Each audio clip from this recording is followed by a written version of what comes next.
All right, so we're going to kick it off with our first keynote presented by LogRhythm. I'm going to ask Sara Kingsley and Rocky Rosas from LogRhythm to come on up.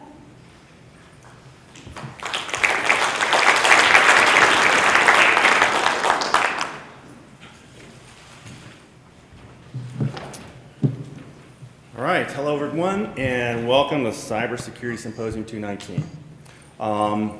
With LogRhythm, Rocky, Sara, on behalf of the rest of the LogRhythm staff here, just like to thank you for allowing us to do this initial kickoff presentation. So the topic that we've chosen hopefully will relate to everybody here. We're going to talk a little bit about your security operations, regardless of whether it's very simple. Maybe you have nobody on your staff, that one person on your staff, or maybe you do have more people on your team. So regardless of the level of maturity of your SOC operation, hopefully you'll get something out of our presentation. We're going to show you a maturity model that you can consider, kind of assess yourself or get some help in assessing where your security operations is today and where you want to get to. All right, so this is me. Been in this industry, much longer than I hate to admit. The last 7 years I've been with LogRhythm, been involved in a number of SIM, UEBA, and security analytics projects, both in public and private sector. So before that, I was with IBM in the Guardian group doing database activity monitoring, and before that, mathematics and major from Stanford. So that's me. I'll let Sara introduce her stuff. Yeah. Thanks, Rocky. There we go. Hey guys, Sara Kingsley. I'm the lead product marketing manager at LogRhythm. Just to kind of give you some color on who I am. Been at LogRhythm for about 3.5 years now. I head up any product launch that has to do with our next-gen SIM, including the security analytics, log management functions, as well as growing product adoption. Previous to LogRhythm, I was actually based in DC and worked for the Department of Defense. And previous to that, I went to Georgia Tech. I'm from the East Coast, so, tech school on the East Coast. Yeah, exactly. So excited to share with you today about the security operations maturity model. So our first slide, it's the obligatory threat slide. Who here has personally been involved or had your information taken from one of these breaches? Pretty much everybody. The security breaches out there are just growing in magnitude and sophistication.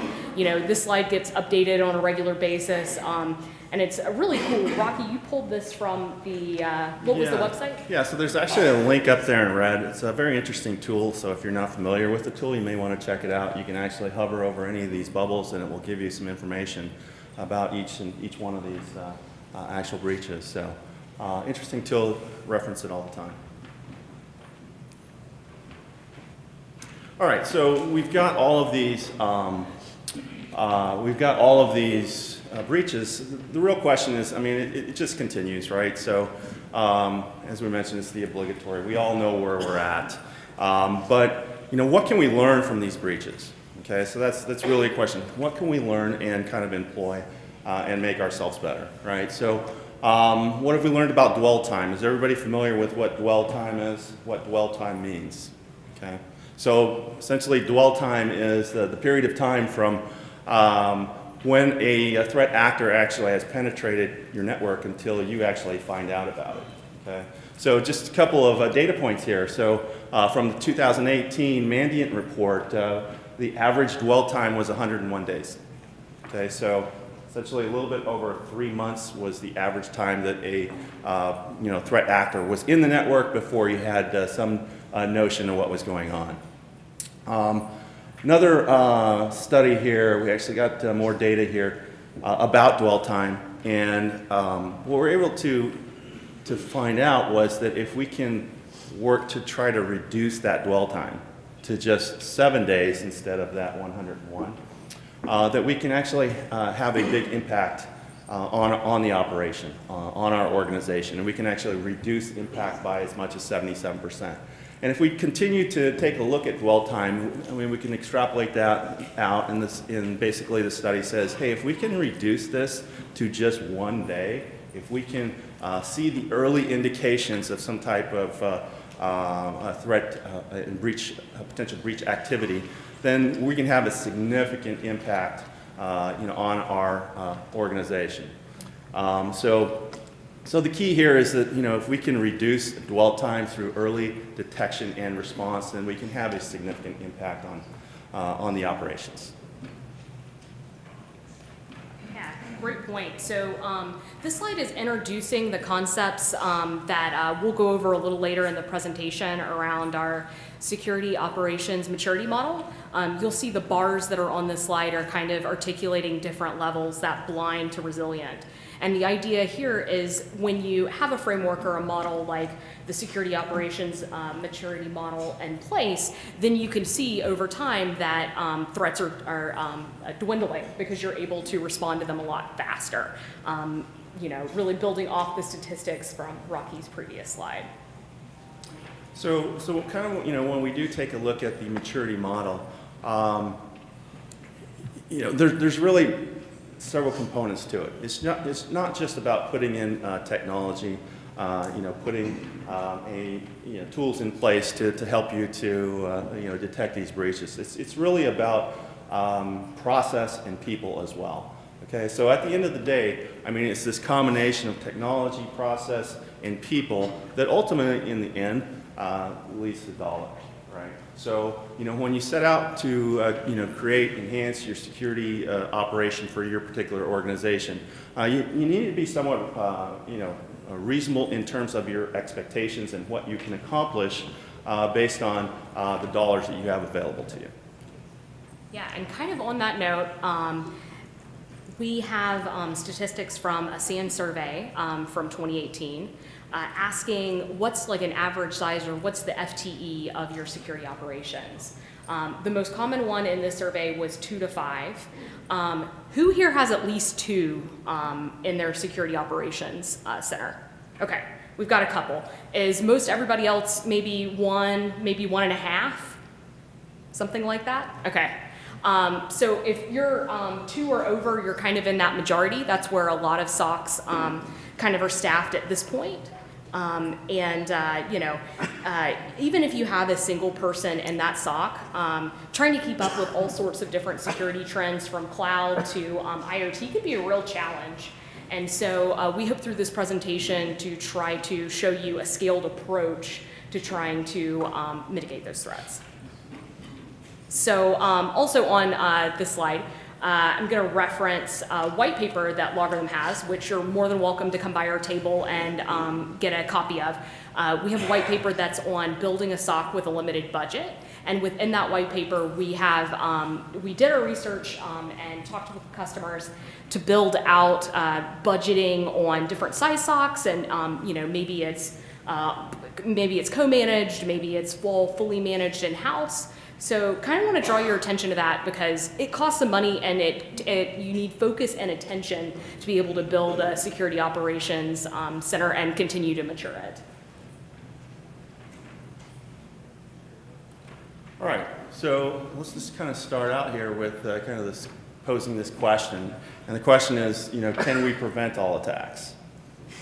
So, the reality is, unless you have a very sophisticated SOC, very sophisticated security operations with a significant set of capabilities, it's very difficult to actually protect yourself from nation-state level attacks. Okay, so maybe the question we should be asking is, do we have to? And again, this is going to be a question that needs to be answered by each and every organization independently. Okay, so everybody wants to set out to build a very sophisticated level 4 type SOC, but the reality is, again, we see the hands being raised. It does require investment. It requires investment in both that people and process. And the question is whether your organization is actually in a position to be able to make that type of investment that may be required. All right, so this is kind of where we're getting into our maturity model. I referenced kind of this level 4 SOC. So we're going to present a model here that hopefully you can take a look at. You can walk away with some materials today, do a self-assessment, or you can certainly reach out and we'll help you with that type of assessment. But basically, this we refer to this as the SOM, our Security Operations Maturity Model. But it's essentially a guide for assessing and improving the maturity of your SOC operations. And it's really all focused around a framework that we refer to as threat lifecycle management.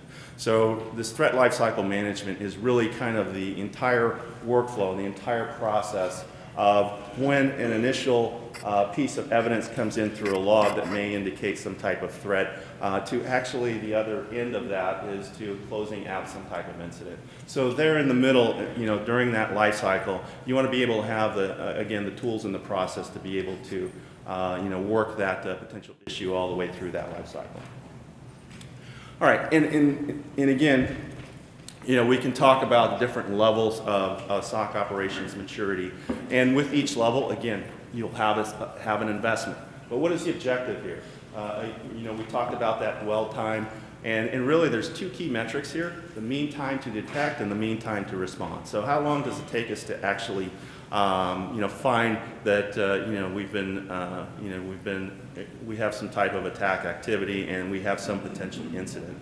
And then mean time to respond is how long does it take us? So again, if your process, your people, your technology is all aligned around this threat lifecycle management framework, then only then you're in a position where you can actually drive those metrics down, and it is measurable, and you want that measurability to be a part of that threat lifecycle management framework. Okay. All right, so again, as we increase the maturity of our SOC, then we can take that that dwell time or that detection down from months to minutes. Exactly, and this is our threat lifecycle management that Rocky was alluding to earlier. You can see kind of the collection phase in the beginning, where you're bringing in logs, you're bringing in machine data to discover and qualify using analytics, to investigating, neutralizing, and then recovering. This is referred to in our security operations maturity model, so wanted to make sure you had some familiarity with this framework before we jump into that model. So without further ado, this slide shows some key metrics and statistics, as well as a famous quote I'm sure everybody's heard before from Peter Drucker: if you can't measure it, you can't manage it. That's really very central to the security operations maturity model, in that if you're tracking these key metrics, then that's the way that you're able to show, hey, out of this dollar amount yearly, we are seeing progress, we're seeing improvement, instead of I need some more money, but I don't necessarily have statistics or metrics to show what I'm doing with the investment we already have. So I'm going to reference also another SANS 2018 survey. This one is around metrics in general. And of the polled respondents, only 54% of SOCs are reporting and using metrics on a regular basis. So that's not, that's only half. We want everybody to be able to track that investment and show improvement over time. Okay, so yeah, the big issue, we go and ask for budget dollars, but if we can't show that we're using those, the dollars that we've received effectively, it makes it a tough ask, right? So as we talk about this framework, this kind of end-to-end process here, and we talked a little bit about the mean time to detect and mean time to respond, and you see those kind of metrics over in the box on the right.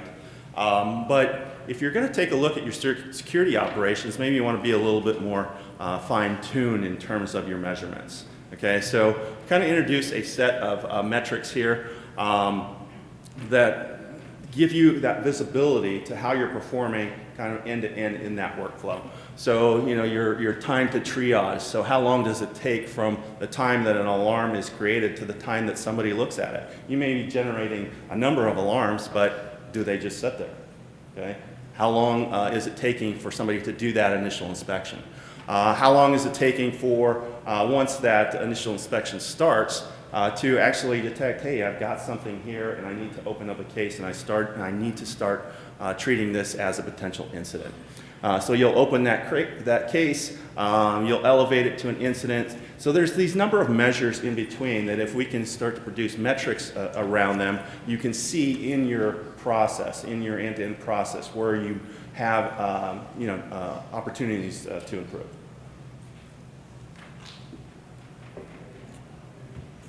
Exactly. So this is an open question for the audience. I'm going to reference another SAN survey.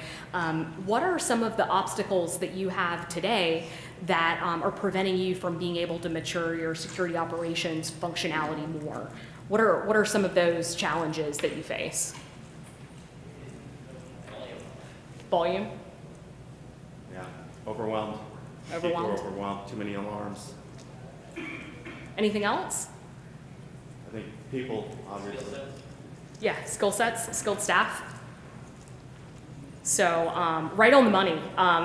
The SAN survey found that the top 3 barriers to continuing to grow SOC maturity include lack of skilled staff, lack of automation and orchestration, as well as too many tools that are not integrated together.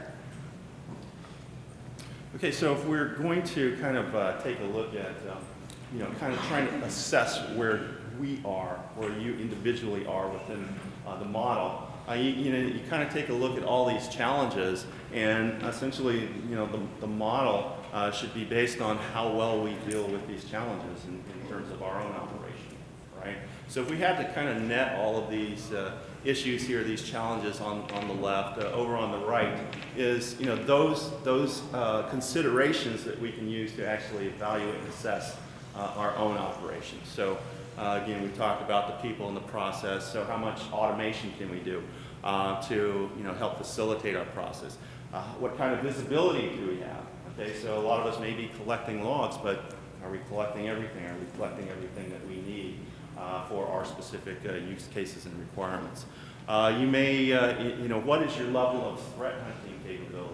So it's one thing to be able to respond to alerts, but every organization should have some level of threat hunting. So, threat hunting is basically going out and trying to find activity. So you can let machine analytics do the work for you to raise things up to your visibility, but you can also aid that with actually going out and finding things on your own.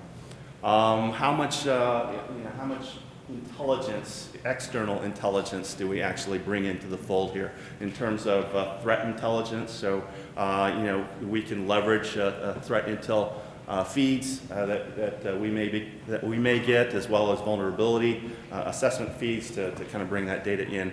And then lastly, the machine analytics, both from a rule-based perspective, so we can build certain rules around certain indicators of compromise and detect those situations, or we may have some level of behavioral modeling that takes place through machine learning. All right, so when we look at maturity, how's it going? So when we look at maturity, we can kind of take a look at it from these particular considerations. All right, so this is kind of a proposal of a maturity model that we have. So kind of from 0 to 4. Essentially, kind of at the 0 level, you are essentially blind. You're starting from nothing, ground floor, right? And then you can move up the maturity model. You'll notice at level 1, level 2, it's oriented towards compliance. Okay, so I kind of see level 1 as kind of the checkbox level, right? So you're looking just to do as minimal as possible in order for that auditor to improve whatever type of compliance that you may be looking at. Once you start getting into level 2 and 3, you're not really so much worried about your compliance anymore. You'll know you've passed those compliance, and you start to actually detect other types of situations like insider threats, attacks that may be becoming from external. And then finally, level 4, where everybody wants to get to, but it is very difficult because it does take a lot of capabilities investment. Level 4 at the resilient level.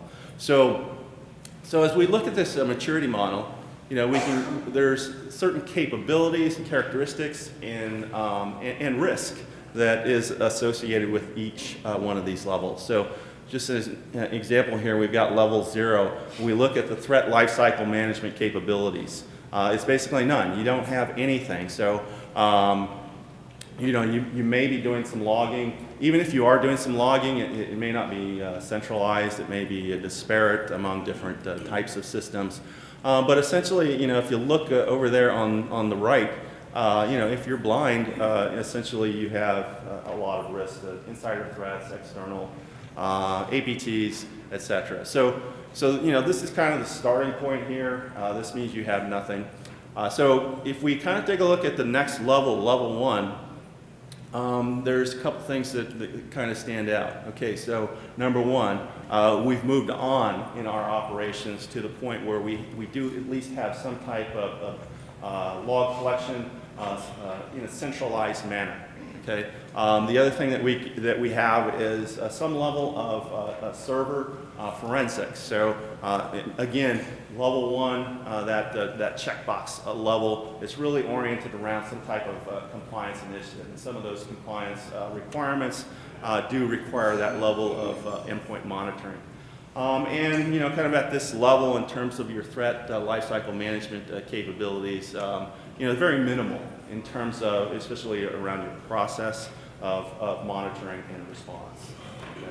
So, as a result, this is compliance oriented, mostly even to the point of where you actually got your funds for this. So a lot of times it is driven by compliance oriented projects that kind of kick off your SOC operations or your security operations. But and then a couple other points here is you're still at a point where you've got lack of people, lack of process in this particular level, and there really is no formal incident response. So if you've actually identified something, what is your process?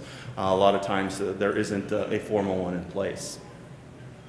All right, so I'm not going to go through each one of these levels.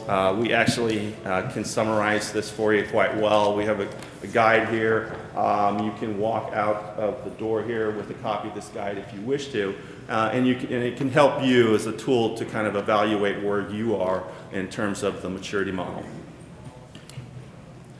I'll just show you these for reference, and really the key point of kind of showing us here at level 2.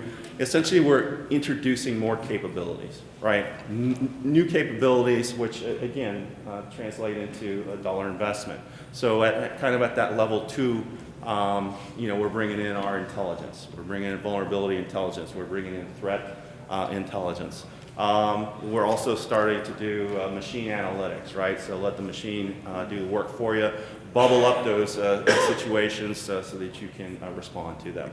And then we start to develop some type of basic monitoring and response processes. So at this level, we still have, we start to get some good visibility to not only our compliance-oriented issues, but we're in a position now where we can detect some insider threats and some of the external threats, so we start to clean up some of our blind spots. All right, here at level 3, not going to go through this one. The key here is if you look in that threat lifecycle management, that first column in terms of capabilities, you'll see that capabilities continues to grow. Okay, so as we continue to grow those capabilities, of course that's going to require more investment. Okay. So again, the key is trying to assess where you are in this level, this maturity model.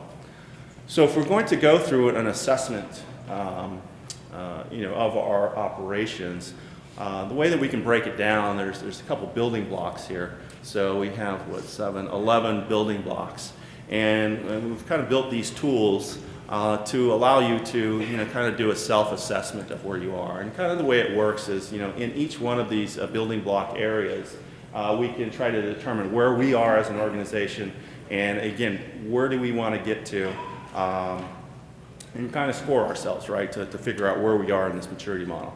So the way, I'll show you an example here, we'll take the log management function. So if we kind of drill down into that log management function, there's really 3 areas that we want to focus on, right? Which is 100% log collection. You want to minimize your blind spots in terms of gathering that forensic data. You want to know what we call a true time, right? So in order to do time-based correlation, this event was followed by this event was followed by another event. We have to have some time normalization that gives us a true picture of the order and sequence of events. And then finally, log protection. So we may be collecting these logs. How are we storing them? How are we securing those logs? How do we make sure that those logs haven't been tampered with, and that we could, prove in a court of law if we need to, that we've got a chain of custody to those logs. Okay, so from this log management standpoint, we need to assess ourselves. So here's an example of the way that one of these assessments looks like, right? So based upon where you are, right? Again, at that blind level, there's just no centralized collection of logs at all. But as we go down, the levels here, you'll kind of at the resilient level, we're actually have logging across the board, pervasive logging, no blind spots, and we're able to bring in data and so that we can send it to our correlation engine. So the idea here is that you can grade yourself based upon these different descriptions. One tip too, if you're doing one of these self-assessments, is to make sure that you get stakeholders across your agency to rank these individually, because you'll see some differences in the rankings, and that kind of brings to light a really interesting conversation around where the agency organization actually is. And that can be really helpful as you're trying to show maturity and grow maturity.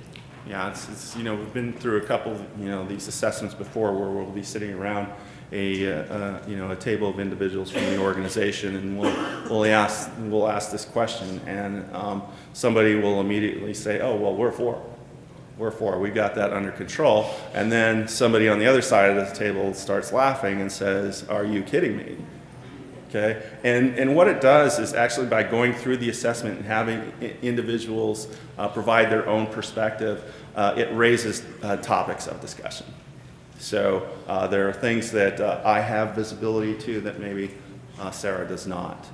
So we can bring up those issues during that assessment workshop. All right, so kind of the idea is, there's one example we touched on with log management, but we go through the same kind of assessment with each one of these building blocks here. And in the end, what we have is essentially our assessment summary. So there's really 2 pieces that you want to look at when you're going through the assessment, right? Is where am I? Okay, where do I currently stand? And then the other question is, where can I get to? Where is it realistic for me to get to, or for our organization to get to? So in this situation, we've got an organization who says, level 2 is good enough for them, because that's the best that they can hope for based upon the investment level that they're going to get. Okay, so as you go through, each one of these building blocks here and assess the score, you can, kind of get a summary of where you stand against the security operations maturity model. And then the other thing is, once you do have that assessment of where you're at today and where you want to get to, you can also use these self-assessment tools to determine, okay, what's my roadmap? Okay, how do I get from level 1 to level 2? What capabilities do I need to add? What capabilities do I need to put in place in order to move up to where it is that I want to be? Okay, so in that situation of moving from essentially blind level 0 to securely compliant, there you can see over there's a set of, in the descriptions, there's a set of capabilities that I'm going to need to put in place. All right, so you determine what those capabilities are, you put some type of budget and a plan behind them, and you can continue to mature your SOC operation.